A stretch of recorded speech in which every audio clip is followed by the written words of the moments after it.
मेरे दोस्तों, देशभक्ति डायलॉग जो है आज जो है आपको जंतर मंतर पर लेके आया है।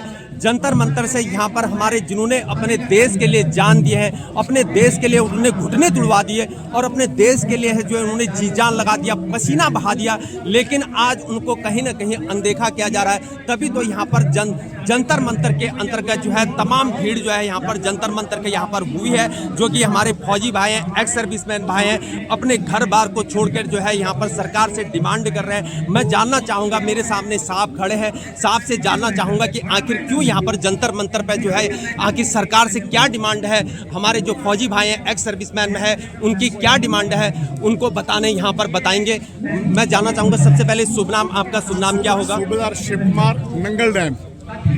और आप आज यहाँ पर क्यों इकट्ठे हैं? सरकार के खिलाफ क्यों यहाँ पर धरना प्रदर्शन जंतर मंतर पर हो रहा है? मैं आपको ये बताना चाहता हूँ कि मैं साबका सैनिक संघर्ष कमेटी नंगल टीम का मेंबर हूँ और आज हम अपनी डिमांड्स के लिए यहाँ जंतर मंतर पर आए हैं। इससे पहले भी 4-5 धरने यहाँ पे हुए, लेकिन अभी तक कोई भी कार्रवाई नहीं की गई।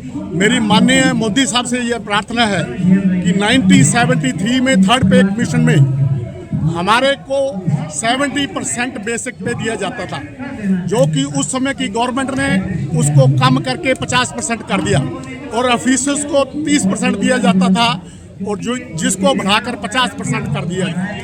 उसके बाद 2004 में भी हमारी बीजेपी सरकार थी, तो हमारी जो पेंशनें थी वो बंद कर दी, क्योंकि जो थोड़े बहुत जो हमारे जो पेंशनर लोग थे वो सिविल में आके काम करते थे। लेकिन आज एनपीएस में लोगों के साथ बहुत ही अन्याय हो रहा है। उसमें से मैं भी एक हूँ, जिसमें मैंने 11 साल से नौकरी की है, लेकिन सिर्फ 2399 रुपये की जो पेंशन है वो गवर्नमेंट द्वारा दी जा रही है। हालांकि मोदी ने यूनिफाइड पेंशन अलाउड की है, लेकिन उसमें भी बहुत ही गलत है। इसलिए हमारी उनसे प्रार्थना है कि वो ओल्ड पेंशन जो है वो हमें ग्रांट करें, ताकि हम एक डिग्निफाइड जीवन व्यतीत कर सकें। आपके कहने का मतलब है कि जो है आप 11 साल में छोड़ के आए और उसके बाद 11 साल में छोड़ के नहीं आया। मैं 11 साल मैंने सिविल में आके नौकरी की, ओके, जिसमें कि सिर्फ 2399 रुपये पेमेंट पेंशन जो है वो दी जा रही है, जो कि बहुत ही कम है और हमारे लोगों के साथ जो भी एनपीएस में है उनके साथ अन्याय है।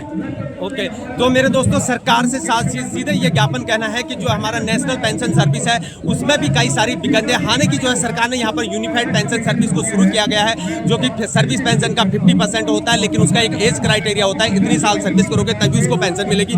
लेकिन आज भी जो है यूनिफाइड पेंशन सर्विस को लेकर और एनपीएस को लेकर इनकी डिमांड है कि सरकार उसको जल्द से जल्दी दूर करे, और इसीलिए जो है यहाँ पर आज जंतर मंतर में यहाँ पर धरना प्रदर्शन हो रहा है। इसी के साथ मैं आपको ये भी बताना चाहता हूँ कि 2014 में जब मोदी जी हमारे प्रधानमंत्री बने तो उन्होंने सबसे पहले ये कहा था कि मैं जवानों को OROP दूंगा, लेकिन उन्होंने हमारे साथ OROP ना देकर हमारे साथ बहुत ही अन्याय किया। हम जितने भी नायब सूबेदार और सूबेदार हैं उनको 5200 पे बेसिक पे देके इन्होंने हमारे साथ एक अन्याय किया, क्योंकि उससे हमारी जो बेसिक पे कम हो गई और उसमें हमारे को ना ही OROP 2 में कोई पैसा मिला और ना ही OROP 3 में पैसा मिला। तो मैं मोदी साहब से पूछना चाहता हूं कि हमारे जो 3% जो ऑफिसर्स हैं वो सारे का सारा 70% ले गए, तो क्या जेसीओ जो है इनके साथ अन्याय नहीं हुआ? आप तो ये कह रहे थे कि हमारे जो पूरे जेसीओ हुआ है उनको हम OROP देंगे, और हमारे जवानों के साथ भी बहुत अन्याय हुआ है, क्योंकि उनको 5200 रुपया देके ये एक बहुत ही अन्याय है। क्योंकि जो OROP है ये एक यूरोपियन देशों से लाया गया अलाउंस है, और यूरोपियन देशों में सभी अफसर्स और जेसीओ OR को बराबर मिलता है। इसलिए मेरी प्रार्थना है कि इंडिया में भी यहाँ पर जो OROP है सभी अफसर्स जेसीओ OR को बराबर दी जाए। आपका बहुत बहुत धन्यवाद। जय हिंद। मैं सबसे पहले हमारे जो चौथा स्तंभ है उनको, सभी मीडिया प्रभारी को मैं हार्दिक स्वागत करता हूं। और हमारे जितने भी आज जंतर मंतर में वन रैंक वन पेंशन की जो विसंगतियां हैं और कई हमारे मुद्दे हैं, भारत सरकार को हमने कई बार मेमोरेंडम दिया है, पीएम को, रक्षा राज्य मंत्री, रक्षा मंत्री सभी को दिया हुआ है, इसका कोई असर नहीं हुआ है। इसलिए आज हम जंतर मंतर में इकट्ठे हुए हैं और उसके बाद हम संसद में भी मार्च करेंगे। तो इस मीडिया के थ्रू मैं उनसे यही निवेदन करता हूं कि हमारी मांगों को अनदेखा ना करके उस पर विचार किया जाए। जो हमारा 8th पे कमीशन अभी होने वाला है उसके अंदर हमारे जो हम लोगों ने मांग किया हुआ है कि 3 रिटायर जो सुप्रीम कोर्ट के जज हैं वो हमारी उनकी कमेटी में शामिल करके और जो वो फैसला करेंगे हम मंजूर है, क्योंकि हमारे बहुत विधवाओं को भी बहुत नुकसान हो रहा है। और जितने भी देखिए, आप देख रहे होंगे जंतर मंतर में 60 साल से ऊपर वाले हैं, जो हम भगवान ने जो हमको 60 साल का उम्र दिया हुआ है वो एक ग्रेस पीरियड में है, लेकिन फिर भी अपने हक के लिए हम लोग आज जंतर मंतर में इकट्ठे हुए हैं, क्योंकि आने वाली जो हमारी पीढ़ियां हैं उनको सही भारत सरकार के द्वारा अच्छा वो मिले। और मोदी सरकार से, आपसे और हमारे डिफेंस मिनिस्टर राजनाथ सिंह से आपकी क्या क्या अपेक्षाएं आप रखते हैं? क्या ये ऐसा हो पाएगा जैसे हम डिमांड यहाँ पर कर रहे हैं? हमने 2020 फरवरी को हमने जंतर मंतर से स्टार्ट किया था। उसके बाद हम लोगों ने 1 साल से ज़्यादा 1 साल 3 महीने तक हम लोगों ने यहाँ पर जंतर मंतर में धरना दिया था। कंटिन्यू हमारे यहाँ पर रैप बैठा हुआ था, लेकिन सरकार ने उसका अनदेखी किया हुआ है। तो मैं आप मीडिया के थ्रू मैं भारत सरकार और हमारे माननीय प्रधानमंत्री जी और माननीय रक्षा मंत्री जी से अनुरोध करता हूँ कि हमें कुछ नहीं चाहिए, जो हमारी जायज़ मांग है बिल्कुल जायज़ हैं। आप सिर्फ सुप्रीम कोर्ट के 3 जो रिटायर्ड जज हैं उनकी कमेटी बना दें और वो जो फैसला करेंगे हमें वो मंजूर है, क्योंकि हमारे जो मांगे हैं बिल्कुल जायज़ हैं। और उन्होंने अभी अग्निवीर को शुरू कर दिया है। मतलब भारत सरकार जो हमारे डिफेंस का पेंशन बंद करना चाहती है, पेंशन बंद करने के लिए उन्होंने एक स्कीम निकाल दिया अग्निवीर। तो अग्निवीर से जो पहले रिटायर हुए हैं उनकी फ्यूचर में पेंशन बंद हो जाएगी, क्योंकि अग्निवीर को पेंशन नहीं मिल रही है। तो भारत सरकार हमारी जो खासकर बीजेपी सरकार एक पेंशन जो डिफेंस की पेंशन को भी बंद करना चाहती है।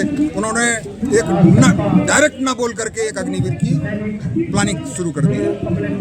थैंक यू हमसे बात करने के लिए। जैसा कि आप सबको पता है कि यहाँ पर जंतर मंतर में बिल्कुल धरना प्रदर्शन यहाँ पर चल रहा है। हमारे एक्स सर्विसमैन भाई, यहाँ पर फौजी भाई, तमाम तरीके से भीड़ भारत के तमाम स्टेट से यहाँ पर आए हैं और ये सबका सैनिक संघर्ष कमेटी से यहाँ पर आए हुए हैं सभी लोग। और आज यहाँ पर ये कहना चाहूँगा कि यहाँ पर जो है भारत सरकार को ये ज्ञापन देने जा रहे हैं और भारत सरकार बीजेपी सरकार से कहीं ना कहीं जो है हमारे एक्स सर्विसमैन, हमारे फौजी भाई जो है यहाँ पर रुष्ट दिखाई दे रहे हैं, क्योंकि हर बार जो है उनकी जो है अनदेखी की जा रही है। चाहे हमारा जो 7th पे कमीशन, चाहे मिलिट्री सर्विस पे हो, मिलिट्री सर्विस पे में डिस्क्रिमिनेशन का भेदभाव किया गया है।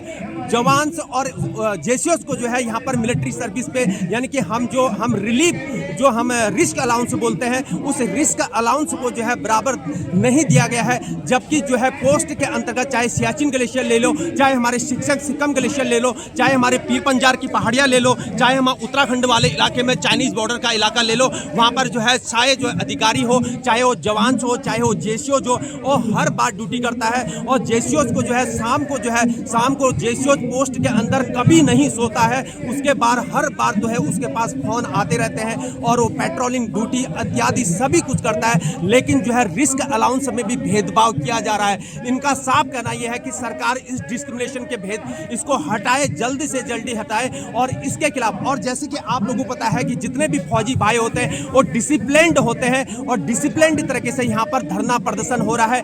कोई यहाँ पर उग्रता नहीं हो रही है और अनडिसिप्लिनिंग बिल्कुल भी नहीं हो रहा है और अनुशासनहीनता का बिल्कुल भी प्रयोग नहीं किया जा रहा है। और यही चीज जो है भारतीय सैनिक को जो है हमेशा ये दिखलाती है। तो मेरे दोस्तों, देशभक्ति डायलॉग को जैसे इन्होंने बताया कि यहाँ पर सरकार के खिलाफ जो रोष प्रदर्शन किया जा रहा है, उनकी जो डिमांड्स है यहाँ पर OROP 3 को लेकर जो बहुत ज़्यादा इंपॉर्टेंट है, 8th पे कमीशन की विसंगति को लेकर है। जो अफसर साहिबान है उनको OROP 3 में बेनिफिट दिया गया है, लेकिन जवानों और जेसीओस को जो है OROP 3 का पूरा सा बेनिफिट नहीं किया गया है। उसमें डिस्क्रिमिनेशन है, उसमें भेदभाव किया गया है, यानी कि फायदा जो है अफसर्स ले गए, लेकिन जेसीओस और ORs को दरकिनार किया गया है। ये साफ साफ उनका कहना है। साथ में उनकी डिमांड है कि नेशनल सर्विस और यूनिफाइड पेंशन सर्विस को लेकर जो है यूपीएस और एनपीएस को लेकर भी डिमांड है कि इसमें भी बहुत सारी विसंगतियां हैं।